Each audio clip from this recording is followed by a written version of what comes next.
Hello students. तो आज का हमारा टॉपिक जो है वो है हमारी टेक्स्ट बुक का 10वां चैप्टर, क्लास 7th, और चैप्टर का नाम है द स्टोरी ऑफ क्रिकेट।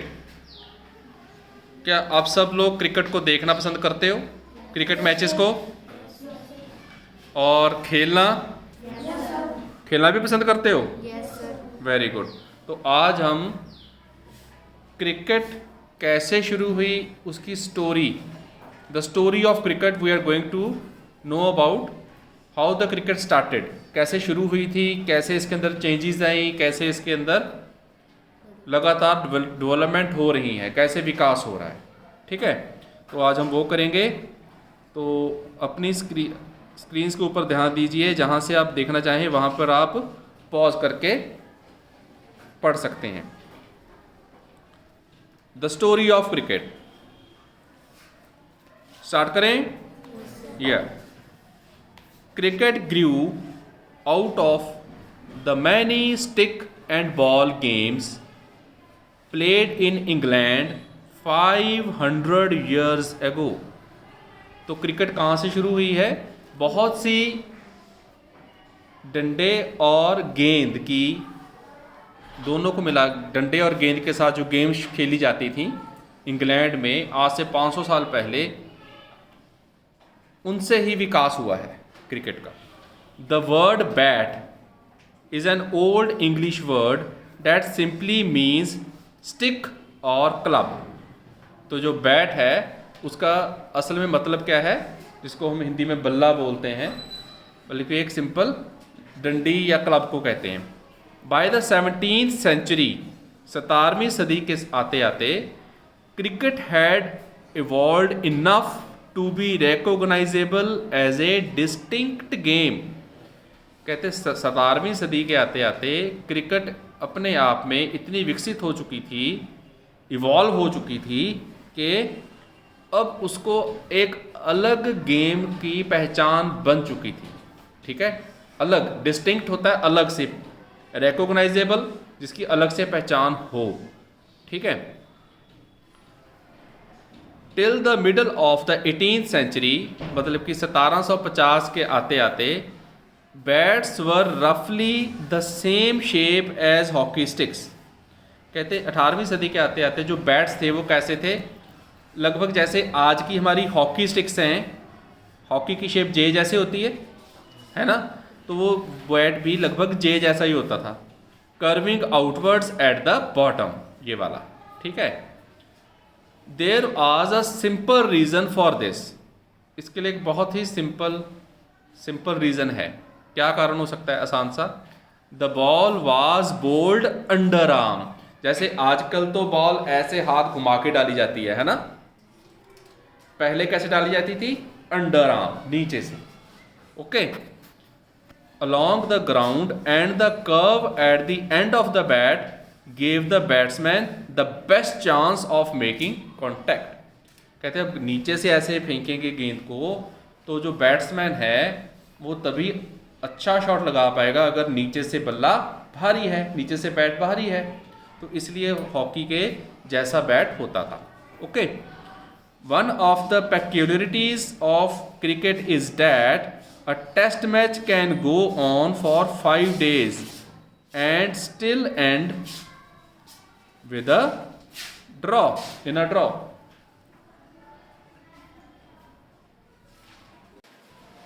यह देखिए अगले पेज के ऊपर आपकी ये बैट बना हुआ लिखा है ना, JCJ729 है ना।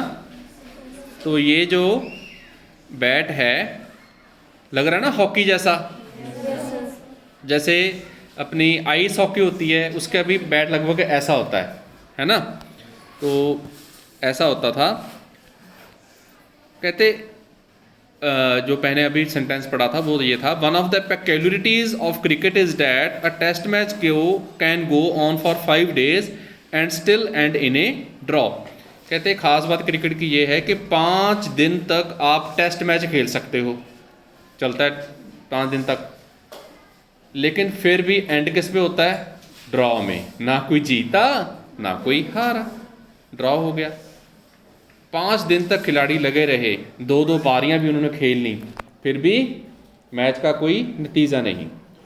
No other modern team sport takes even half as much time to complete. कहते आज की कोई भी जो टीम गेम है, जैसे वॉलीबॉल है, फुटबॉल है ना, बास्केटबॉल है, जिसके अंदर टीम्स खेलती हैं, कहते कोई भी एक ऐसी टीम स्पोर्ट नहीं है जो क्रिकेट से आधा भी टाइम लेती हो, जितना क्रिकेट लेती है उससे जल्दी ख़त्म हो जाती है। अ football match is generally over in an hour and a half. इसका क्या मतलब पूरा? In an hour and a half. An hour मतलब 1 घंटा, एंड ए हाफ मतलब कि आधा घंटा, और बल्कि 1.5 घंटे में फुटबॉल मैच ख़त्म हो जाता है। इवन बेसबॉल, अब बेसबॉल देखिए आपने, उसके अंदर बॉल को टप्पा नहीं डलवाता, उसको बाउंस नहीं करवाया जाता है ना, वो सीधी ही जैसे हम फुल टॉस पे गेंद डालते हैं, ऐसे फुल टॉस की तरह थ्रो की जाती है बॉल बैट्समैन की ओर। तो कहते हैं उसके बारे में पढ़िए, even baseball completes 9 innings in less than half the time that it takes to play a limited overs match.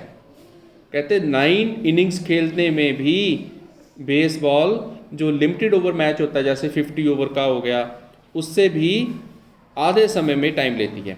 The short and version of modern cricket. Short and version of modern cricket कौन सा है? 2020। आजकल कौन सा match चल रहा है? 2020। सबसे कम टाइम क्रिकेट के मैच में 2020 में लगता है ना। आगे चलें, समझ में आ रहा है सबको? Okay. Another curious characteristic of cricket is that the length of the pitch is specified 22 yards. कहते एक बहुत ही खास बात, खास फीचर क्या है, खास गुण क्या है क्रिकेट का, कि इसकी जो पिच है वो तो पता है 22 यार्ड्स की होती है, 22 गज की होती है। अब जहाँ पे वो एक छोर पर, एक साइड पर खड़ा होता है बैट्समैन और दूसरे पे खड़ा होता है बॉलर और अंपायर, उन दोनों के जो पिच है टोटल, उसकी लंबाई कितनी होती है?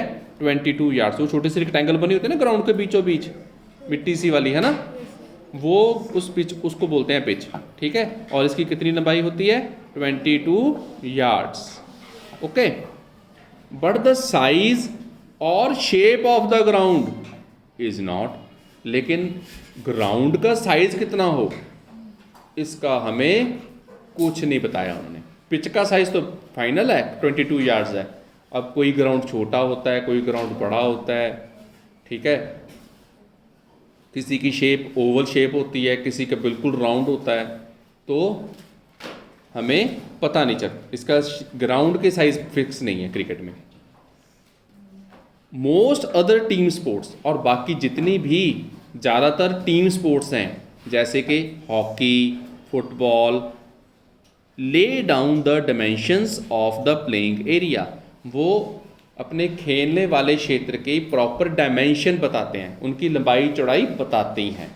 डायमेंशन होता है उसकी प्रॉपर साइज होना, ठीक है। क्रिकेट डज नॉट, क्रिकेट कुछ नहीं बताती। Grounds can be oval like the Adelaide Oval. कहते ओवल क्या होता है? अंडाकार, ठीक है, बीच में से मोटा, साइडों से थोड़ा सा पतला होगा, राउंड शेप, ठीक है। Oval like the Adelaide Oval, और नियरली सर्कुलर लाइक चेपॉक इन दी चेन्नई। अब जो चेन्नई में ग्राउंड है वो बिल्कुल सर्कल जैसा है, सर्कल, ठीक है। और जो एडलेड वाला है वो ओवल शेप में है, दोनों की शेप भी अलग अलग हो गई। A 6 at Melbourne cricket ground needs to clear much more ground than it does at Firoz Shah Kotla in Delhi. कहते जो मेलबोर्न क्रिकेट ग्राउंड है उसके अंदर अगर आपको 6 लगाना है तो क्या करना पड़ेगा? क्रिकेट की बाउंड्री से बॉल को बाहर फेंकना पड़ेगा, थ्रो अपने बल्ले से हिट करके, है ना। We have to hit hard so that the ball may go out of the ground with a aerial way, है ना। तो मेलबोर्न के अंदर ग्राउंड बड़ा है, मेलबोर्न का ग्राउंड बड़ा है, वहाँ पर बैट्समैन को ज़्यादा जोर लगाना पड़ता है तब कहीं 6 बजता है। लेकिन दिल्ली का ग्राउंड जो फिरोजशाह कोटला वाला ग्राउंड है वो ग्राउंड छोटा है, वहाँ पर थोड़ा सा कम जोर लगाकर 6 हिट हो जाता है। समझ आई बात? There is a historical reason behind both these oddities. कहते ये कारण क्यों है, ऐसा क्यों हुआ, ना शेप है ग्राउंड की, ना साइज फिक्स है, कोई ग्राउंड बड़ा कोई ग्राउंड छोटा। कहते इसके पीछे एक हिस्टोरिकल रीज़न है, मतलब कि एक इतिहास में इसका एक बहुत बड़ा कारण है।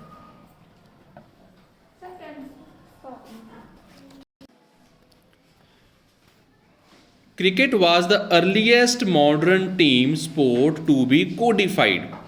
कहते क्रिकेट जो थी वो आज के समय में पहली ऐसी टीम गेम थी, टीम स्पोर्ट थी जिसको कोडिफाई किया गया था। कोडिफाई मतलब इसके रूल बनाए गए थे, जिसके रेगुलेशंस बनाई गई थी। अगर बॉल उड़ती चली गई तो फुल टॉस है, अगर वो ज़्यादा दूर गई तो वाइड है, अगर बैट्समैन के कमर से ऊपर गई बॉल तो नो बॉल है, अगर सीधी हिट कर दी तो सारे रूल्स बने हुए हैं ना, है ना। बोल्ड कब होगा, रन आउट कैसे होगा, 4 कब लगेगा। अब ग्राउंड से बाहर तो जब 4 लगता है तब भी ग्राउंड से बाहर जा रही है बॉल, जब 6 लगता है तब भी जा रही है। लेकिन उन्होंने कहा अगर बॉल बाउंस खाकर गई, एक भी बाउंस पड़ गया ग्राउंड के अंदर तो वो 4 है, ठीक है। और अगर वो उड़ती चली गई तो वो क्या बन जाएगा, 6 बन जाएगा। और दोनों ही स्थितियों में क्या हो रहा है, बॉल जो है ग्राउंड से बाहर जा रही है ना। तो उन्होंने बता दिया कौन सा 4 है, इसको कोडिफाई किया उन्होंने proper. The first written laws of the cricket were drawn up in 1744। अब जब भी क्रिकेट का मैच देखना तो आप पूछना अपने घर वालों से, छोटे बहन भाई से, कि बताओ कि क्रिकेट के लॉस जो बता रहे हो, ये वाइड है, ये नो बॉल है, ये कब लिखे गए थे सबसे पहली बार, कब लिखे गए थे, 1744 में। They stated the principals shall choose from among the gentleman present 2 umpires who shall absolutely decide all the disputes. क्योंकि टीम गेम है तो चीटिंग भी होती थी, कुछ ना कुछ उन 2 टीम्स के अंदर कोई ना कोई डिस्प्यूट हो सकता था, ठीक है, झगड़ा हो जाता था, ये आउट है नहीं है, ये 4 है कि नहीं है। तो उन्होंने कहा 2 जेंटलमैन, ऐसे इंसान जो जिनकी इंटेग्रिटी हो, जो ईमानदार हो, अच्छे पुरुष, उनको हम खड़ा करेंगे अंपायर बनाने के लिए। वो जज होंगे, अंपायर खड़े होते हैं ना जो वाइट कोट पहनकर, हैट पहनकर, वो जेंटलमैन बन के खड़े होते हैं। तो 2 जेंटलमैन खड़े किए उन्होंने जो कि अंपायर करते थे, और अगर कोई भी डिस्प्यूट आए तो उनका डिसीजन फाइनल होता था। The stumps must be 22 inches high. जो विकेट्स थी, विकेट्स बनाई होती हैं हमने, बनाई है ना, उनके कितने हाइट रखी है उनकी, 22 इंचेस, तो लगभग 2 फुट से सिर्फ 2 इंच छोटी होती है। And the bail across them 6 inches, और जो उनके ऊपर बेल रखी होती है हमने, गिल्लियाँ जो गिर जाए थोड़ी सी ऊपर रखी नहीं होती, उनको बेल्स बोलते हैं। तो वो उसका साइज कितना होता है, 6 इंचेस का। The ball must be between 5 and 6 ounces. Ounce होता है वेट, जैसे हम ग्राम में, किलोग्राम में देखते हैं ना, तो ये भी एक वेट की क्वांटिटी है। तो कहते जो बॉल है उसका वेट 5 या 6 आउंस होना चाहिए। And the 2 sets of stumps, और एक ही तरफ विकेट्स ना लगी हों, स्टम्प्स ना लगे हों, बल्कि दोनों साइड लगी हों, बॉलर की साइड भी और बैट्समैन की साइड भी, ठीक है। और उनके दोनों के बीच की दूरी कितनी होनी चाहिए, 2 स्टम्प्स के बीच की 22 यार्ड्स। कितनी दूरी होनी चाहिए, यस। आगे चलें। The world's first cricket club was formed in Hambledon. इसको अंडरलाइन कर सकते हैं हम। The first cricket club was formed in Hambledon in 1760s and the Marylebone Cricket Club MCC was found in 1787। ठीक है, सबसे पहला 1760 में बना और दूसरा 1787 में बना। During the 1760s and 70s it became common to pitch the ball through the air rather than roll it along the ground. तो 1760 और 1770 के दौरान क्या हुआ, बॉल को वो नीचे से जैसे रोल डाउन करते थे, ऐसे करने की बजाय उन्होंने ओवर द पिच फेंकनी शुरू कर दी। ठीक है जी, ये कॉमन ही हो गया था, कोई रूल नहीं बनाया था इसके लिए उन्होंने कि बॉल कैसे फेंकनी है कैसे नहीं फेंकनी है। तो बस बॉलर्स पहले ऐसे नीचे फेंकते थे, फिर वो ऐसे फेंकने शुरू हो गए। This change gave bowlers the options of length, deception through the air plus increased pace. कहते इससे क्या हुआ, बॉलर्स को बहुत बेनिफिट हुआ, क्योंकि अब वो अपनी पेस को, मतलब कि बॉल की स्पीड को कम या धीरे करके बैट्समैन को चकमा दे सकते थे। और हवा में आपने देखा होगा स्विंग हो रही है बॉल, स्विंग है ना, अपना वो पाथ लग रहा था कि वो टेढ़ी जाएगी, लेकिन वो घूमकर हवा में स्विंग लेके विकेट के ऊपर आ जाती है ना, तो वो स्विंग हो रही होती है बॉल। तो कहते बॉलर्स के पास ये भी ऑप्शन आ गई अब। It also open new possibilities for spin and swing. Swing मैंने बता दिया, स्पिन क्या होता है कि बॉल का जो टप्पा पड़ा वो लेफ्ट साइड पड़ा, लेकिन बॉल किधर आएगी, घूमकर राइट साइड में, है ना। तो उसकी प्रोजेक्टाइल कुछ ऐसी होती है, इधर ऐसे बॉल गई ऐसे आ गई, है ना। In response batsman had to master timing. Batsman को क्या करना पड़ेगा, अपनी टाइमिंग सुधारनी पड़ेगी।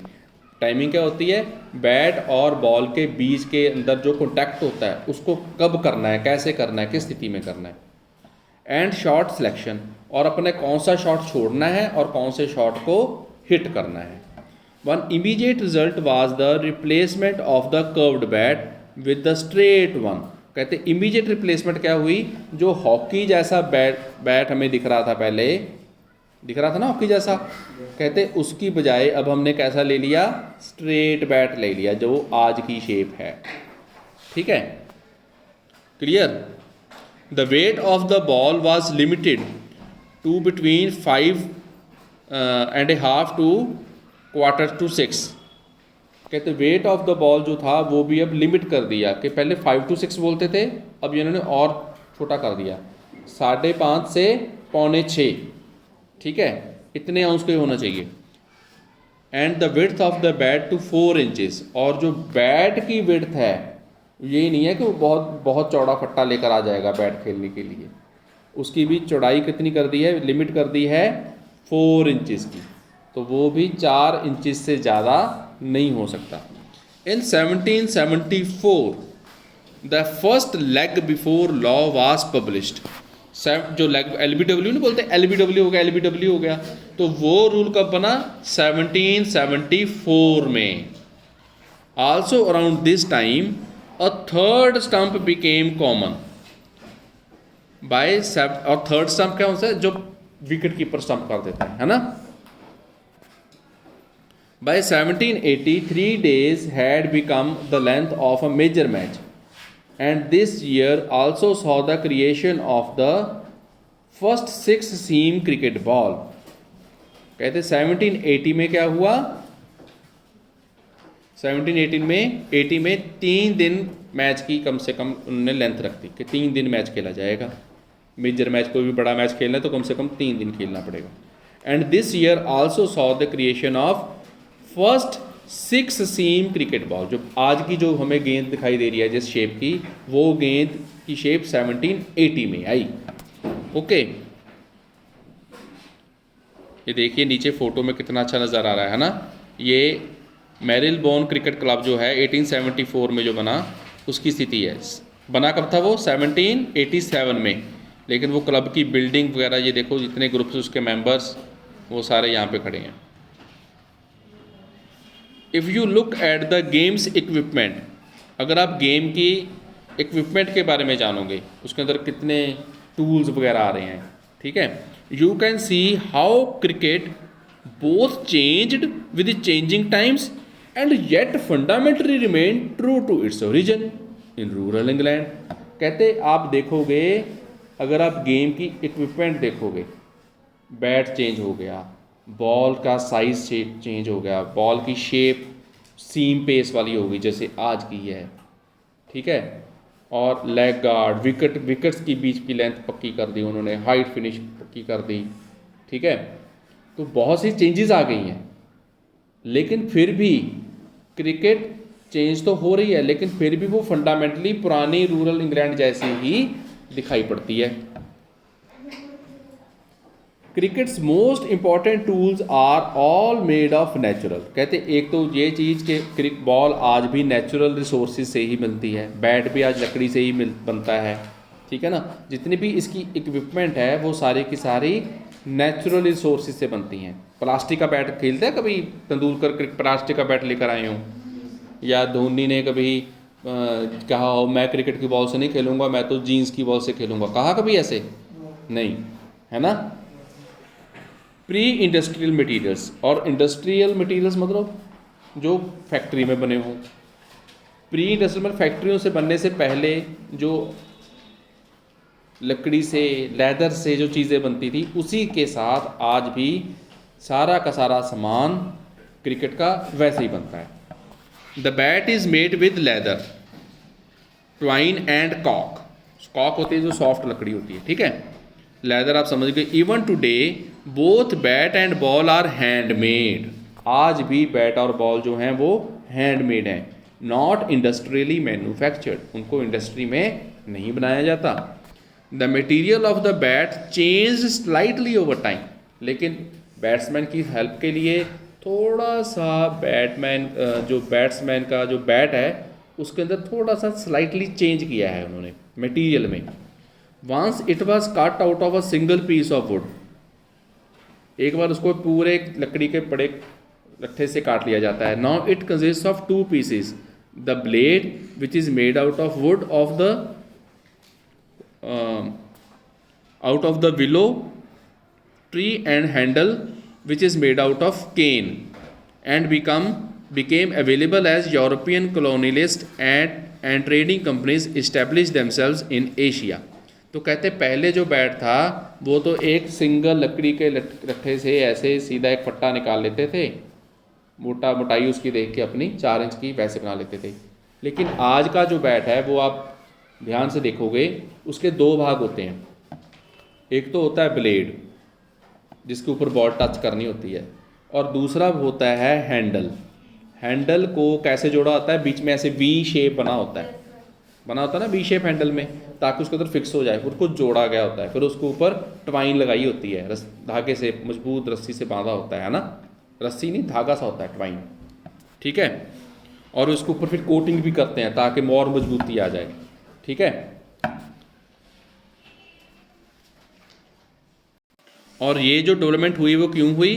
क्योंकि इंग्लैंड और अब बाकी यूरोपियन कंट्रीज़ जो थी उन्होंने एशिया के अंदर पहुंच कर ली थी। अब वहाँ से उनको रॉ मटेरियल बढ़िया और अच्छा मिल पा रहा था। Unlike golf and tennis, cricket has refused to remake its tools with industrial or man-made materials। कहते गोल्फ और टेनिस के उपेक्षा क्रिकेट ने अब अपने जो टूल्स थे वो इंडस्ट्रियल मटेरियल से बनाने की बजाय हैंडमेड ही रखने की कोशिश की। वो प्लास्टिक से, फाइबर ग्लास और मेटल्स का यूज़ नहीं करते, उनको पूरा फर्मली रिजेक्टेड, पूरी तरह ना कर दिया, कोरी ना। But in the matter of protective equipment cricket has been influenced by technological change. कहते लेकिन बैट्समैन को अपनी रक्षा करने के लिए, जो सेफ्टी के लिए, विकेट कीपर को अपनी सेफ्टी के लिए उन्होंने जितना भी प्रोटेक्टिव इक्विपमेंट है वो टेक्नोलॉजिकल चेंज के सहारे अपने आप को बदल लिया है। पहले वो हेलमेट नहीं पहनते थे, अब कितनी अच्छी हेलमेट्स पहनते हैं। हेलमेट्स के आगे वो जाला सा भी लगा होता है, लोहे का, मेटल का होता, हल्का मटेरियल है। लेग गार्ड्स है ना, आर्म गार्ड्स, साइड गार्ड्स बने होते हैं ना कितने। The invention of vulcanized rubber led to the introduction of pads. कहते वल्कनाइज्ड रबर की जब जैसे ही खोज हुई उससे क्या बना, उन्होंने पैड्स बनाने शुरू कर दिए जो लातों पे पहनते हैं। इन कब हुए शुरू? 1848 में। एंड प्रोटेक्टिव ग्लव्स, उंगलियों टूट जाती थी तेज गेंद लगने से, है ना, तो उन्होंने उसके लिए भी ग्लव्स बनाए, प्रोटेक्टिव ग्लव। उंगली के ऊपर कितना वो मोटी सी फोम लगी होती है ताकि बॉल लगे भी तब भी उंगली को ज़्यादा नुकसान ना हो। And the modern game would be unimaginable without helmets made out of metal and synthetic light weight materials. कहते आज की जो मॉडर्न गेम है क्रिकेट की, उसको हम that is unimaginable, unimaginable means जिसको हम कल्पना भी नहीं कर सकते, विदाउट हेलमेट्स, बिना हेलमेट के आज कोई बैट्समैन उतरता है ग्राउंड में? नहीं उतरता, है ना। जो किसकी किसकी बनी होती है? मेटल की और बाकी प्लास्टिक मटेरियल की। ठीक है जी। अब कुछ कंप्रीहेंशन चेक है, ये हम सॉल्यूशन में ही करेंगे सारे। सेकंड पार्ट इसका शुरू हो गया है। The origins of Indian cricket are to be found in Bombay and the first Indian community to start playing the game was the small community of Zoroastrians the Parsis. कहते इंडिया में सबसे पहले इसको पारसियों ने शुरू किया खेलना। ठीक है। Brought into close contact with British because of their interest in trade. वो क्यों खेलना शुरू किया उन्होंने? क्योंकि जो पारसी थे, जोरेस्टेरियंस थे, वो व्यापार करते थे, ट्रेड करते थे, और ब्रिटिशर्स भी ट्रेडर्स थे। बिजनेस के लिए वो एक दूसरे के नज़दीक आए और वो जल्दी ही वो वेस्टर्नाइज हो गए। फटाफट उन्होंने इंग्लिश मैन की अच्छी बातें सीख ली, उनके जैसा पहनना शुरू कर दिया, उनके जैसे इंग्लिश बोलनी शुरू कर दी, क्योंकि ट्रेड करना था उनको। The Parsis founded the first Indian cricket club. जो जोरेस्ट्रियंस हैं, पारसी हैं, उन्होंने सबसे पहला क्रिकेट क्लब इंडिया में बनाया। क्या होगा उसका नाम? The Oriental Cricket Club. क्या नाम रखा उसका? Oriental Cricket Club in Bombay in 1848। 1848 में पारसीज ने सबसे पहला इंडियन क्लब बनाया, Oriental Cricket Club. Parsi clubs were funded and sponsored by Parsi businessman. कहते ये क्लब्स जो थे वो लोगों से पैसा इकट्ठा नहीं करते थे, आम जनता से, बल्कि उनको स्पॉन्सर मिलते थे। कौन स्पॉन्सर थे उनके? जो बड़े बड़े पारसी बिजनेसमैन थे, जैसे Tatas and Wadias. The white cricket elite in India offered no help to the enthusiastic Parsis. कहते जो वाइट क्रिकेट एलीट, मतलब जो अंग्रेज थे, गोरे क्रिकेट खेलते थे, उन्होंने इंडिया के प्लेयर्स को किसी भी तरह की कोई हेल्प ऑफर भी नहीं की। In fact there was a quarrel between the Bombay Gymkhana whites only club and the Parsi cricketers over the use of public park. कहते बल्कि जैसे आज भी देखो, कोई एक गांव है वो हमारा, कोई पार्क हो उसके अंदर, तो वहाँ पर दो क्लब्स बन जाएं, तो वो कहेंगे इस पार्क में आज हमारी बारी है, दूसरे कहेंगे हमारी भी, लड़ाई होती रहती ना उनके अंदर। तो ऐसे ही जो ओरिएंटल क्रिकेट क्लब था वो पारसीज का था, और जो अंग्रेज़ थे इंडिया में रह रहे, वो क्रिकेट उन्होंने अपना क्लब बनाया, उनका नाम रखा था बॉम्बे जिमखाना। क्या रखा था?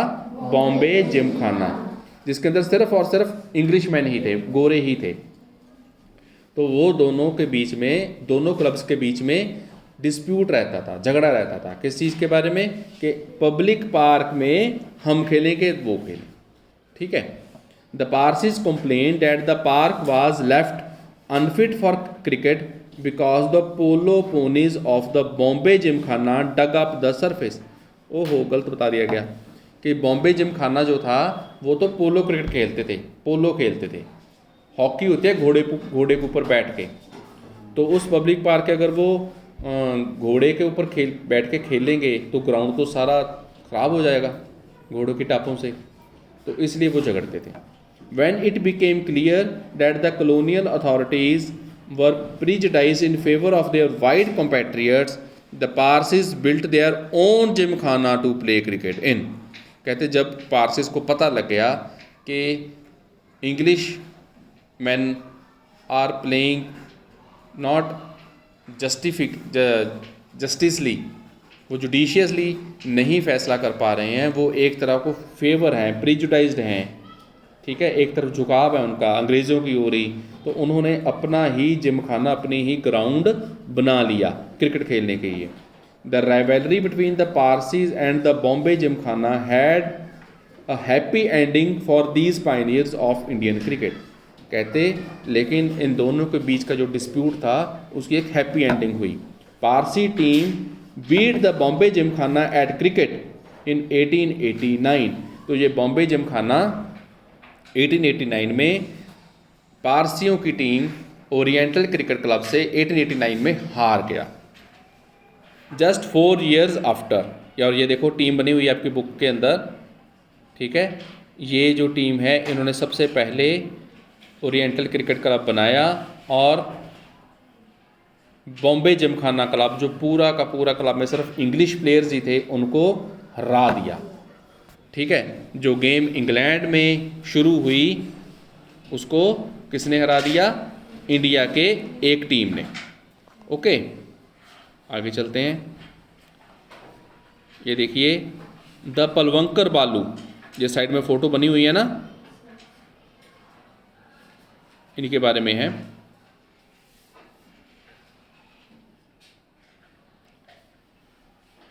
The foundation of the Indian National Congress in 1885, an organization that was lucky to have among its early leaders the great Parsi statesman and intellectual दादा भाई Naoroji.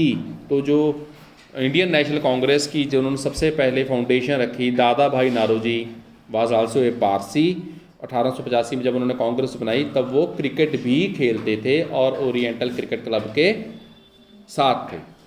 Modern cricket is dominated by tests and one day internationals played between national teams. कहते आज की जो cricket है वो ज़्यादातर national teams खेलती हैं। इंडिया का मैच पाकिस्तान से, ऑस्ट्रेलिया से, इंग्लैंड से, है ना, तो वो क्लब के बेस पे था। Modern cricket is dominated by, ये हो गया। The players who become famous who live on in the memories of cricket's public are those who have played for their country। कहते ऐसे ही कुछ महान प्लेयर्स हैं जिनको हम याद करते हैं, जिन्होंने बहुत अच्छा खेला अपनी कंट्री के लिए। ऐसे ही महान प्लेयर मैंने अभी नाम लिया था पलवंकर बालू जी का, दिखाई दे रहा है आपकी बुक में।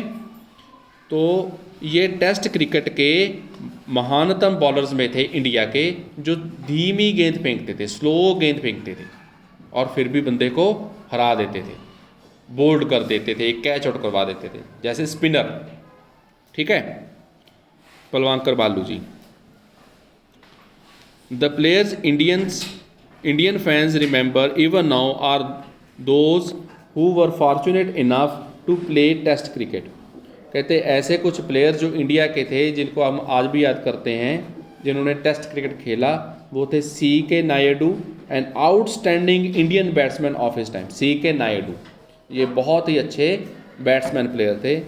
Lives on in the popular imagination when some of his great contemporaries like Palwankar Vithal and Palwankar Baloo have been forgotten. कहते C.K. नायडू को आज भी अभी याद किया जाता है, जहाँ के पलवंकर विठल और बालू जी को हम भूल रहे हैं। Even though Naidu was past his cricketing prime when he played for India in the first test matches against England starting 1932। तो 1932 में जो फर्स्ट टेस्ट मैच खेला गया उस पे अंदर भी C.K. नायडू जी ने बहुत बड़ा रोल किया था। His place in Indian cricket history is assured because he was the country's first test captain। क्यों उनका इतना बड़ा रोल था? क्योंकि he was the first Indian team test captain mister C.K. Naidu who played in 1932 with England. Okay, India entered the world of test cricket in 1932, a decade and a half before it became an independent nation. तो 1947 में India ने got independence, है ना, और 1932 में उन्होंने पहला test cricket खेला था 15 साल पहले। This was possible because test cricket from its origins in 1877 was organised as a contest between different parts of the British Empire. ये क्यों संभव हो पाया? क्योंकि 1877 में जिन कंट्रीज़ के ऊपर इंग्लैंड का राज्य था, इंग्लैंड की कॉलोनीज थी जो कंट्रीज़, वहाँ पर तैनात ब्रिटिशर्स के बीच में उन्होंने एक कंपटीशन करवाया, ठीक है, नॉट सोवरेन नेशंस, और उसके अंदर कोई भी इंडिपेंडेंट देश नहीं था। The first test was played between England and Australia. तो सबसे पहला इंग्लैंड और ऑस्ट्रेलिया के बीच में खेला गया when Australia was still a white settler colony. Similarly the small countries of the Caribbean that together make up West Indies team were British colonies till well after the second world war. ठीक है, तो West Indies, Australia, England, इन सब का test match 1877 में शुरू हुआ। Television coverage change the cricket.